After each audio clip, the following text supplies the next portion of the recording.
In this our speaking part one, I'd like to ask some questions about school. Did you go to high school near to where you lived? No, sir. I used to go to high school, which was far off from my village because between my school and home there was the Kushia River, and that is my childhood river as well. And to go to the school, first I had to walk for a few minutes, and then I needed to cross the river by boat, and then I had to take the help of rickshaw. And sometimes I need to take the ride of CNG taxi or sometimes auto rickshaw. And maybe the distance was not so far, but because of the river, it just seemed to me that the distance is like 10 kilometers, but exact distance was about 3 kilometers away from my home. What did you like about your high school? There are several things actually I liked about my school, especially the teachers. Still, I remember three of most famous teachers I had at the time. I still remember vividly their name, Mr. Azul Haq, Mr. Wadullah, and Mr. Abdul Malik. And they were not fantastic in their behavior, as well as they were versatile and amicable with the students. Though there were some occasional events or some occurrence with them when we did something wrong, they punished us severely. But I still can recall that they supported us, and as a result, we got better scores in our SSC examination. And another particular thing I would like to mention, and that is our playground. Although the playground was very simple, but we used to play during our tiffin period, and we enjoyed a lot together. And we used to play kanamasi and as well as some of our local games. Tell me about anything you didn't like at your school. Actually, it's a challenging thing for me to recall which thing I didn't like at the time. But I remember one thing, that the number of common rooms for the girls and the bathroom were not sufficient. And another thing is that the mosque we used to pray during our tiffin time or breaking time, that was far away, so that was a problem. And also, we hoped that the authority could do something for the prayer of girls inside the school, as well as for the boys. There is a praying system so that they could not need to go far away from school, and maybe that things. How do you think your school could be improved? First of all, I expect there should have been a canteen for the students so that they can have some hygienic food. If they go outside, then the food stuffs are not pretty up to the mark for the students, and sometimes they get sick if they take from the nearest restaurants.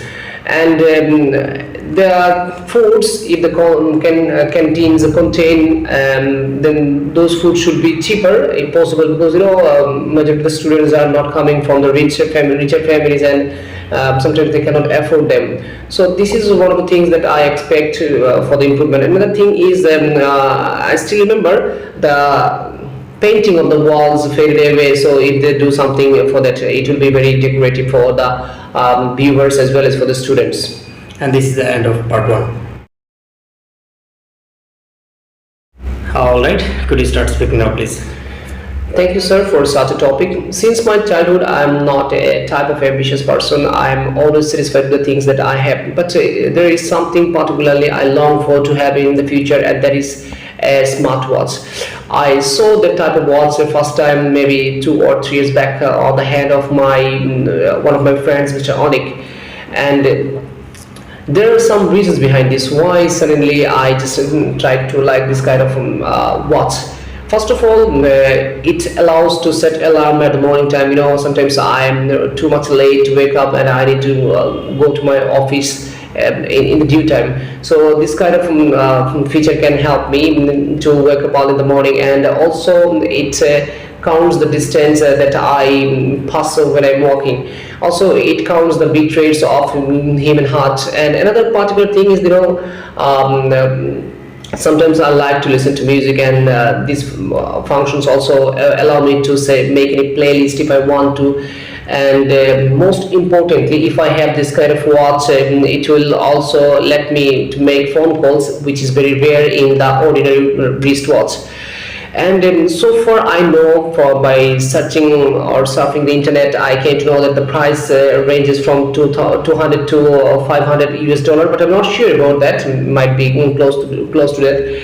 And this watch lasts for longer, and I like the black color ones because I always like to have this color, and.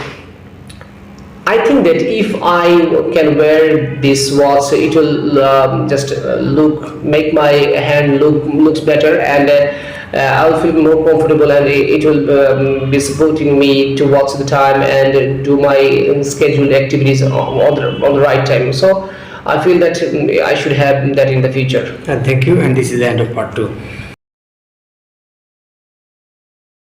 Now in this part 3, I'd like to ask some general questions related to the topic that I have provided you. What types of things do young people in your country most want to own today? According to my knowledge, practically I can see that majority of the young people in my country, they long for having luxurious or decorative things such as sports bike or expensive mobile phone like iPhone, or obviously that should be from upgraded version. And there are some youngers who also tend to have smartwatch, or someone they like to have a expensive glass.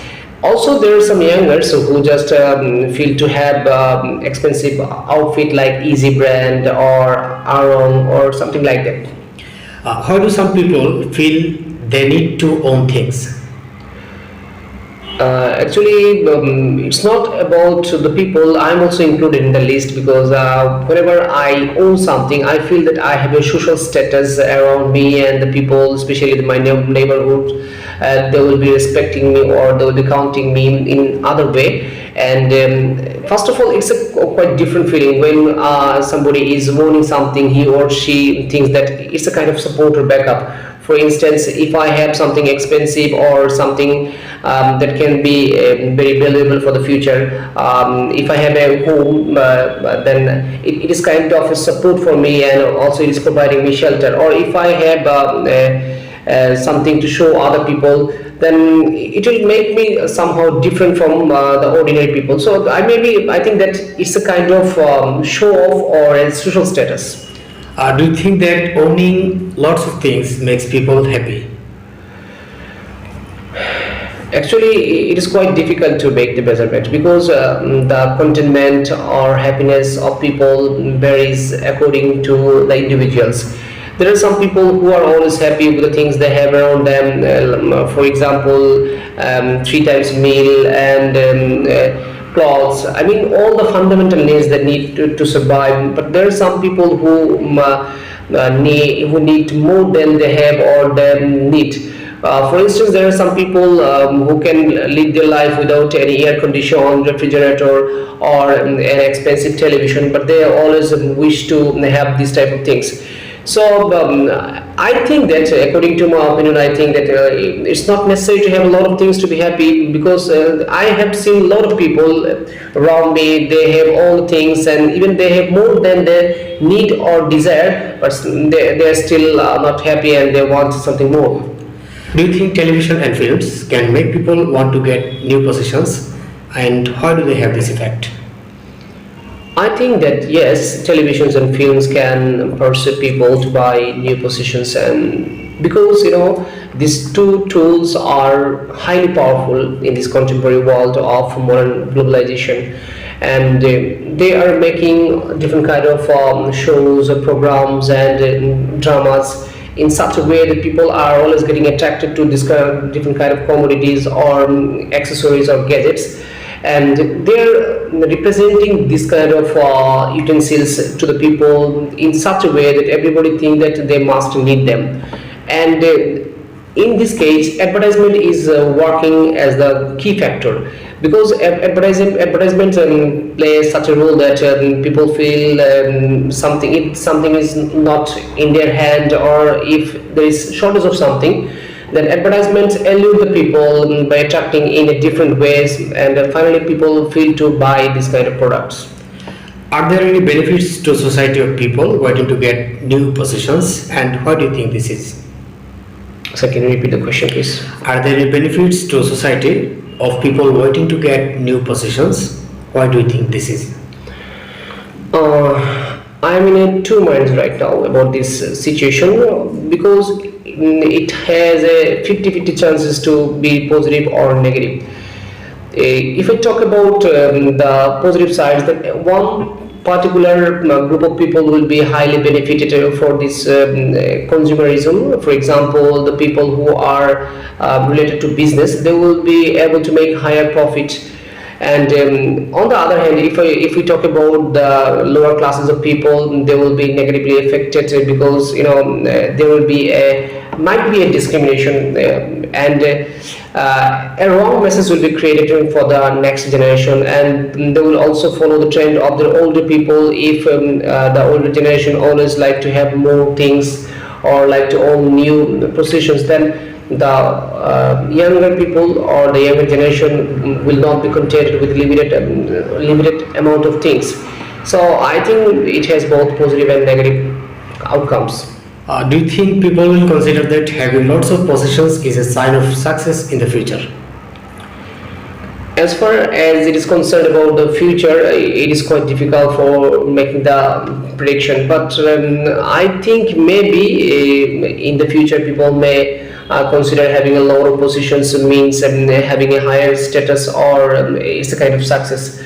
But on top of that, I want to add something that besides positions, people may feel that having power or any kind of position like a better job or a political power, this kind of things can be more evaluated, highly evaluated in the future to show the success rate. But I'm not 100% agree with these that the more positions means having better success in the future.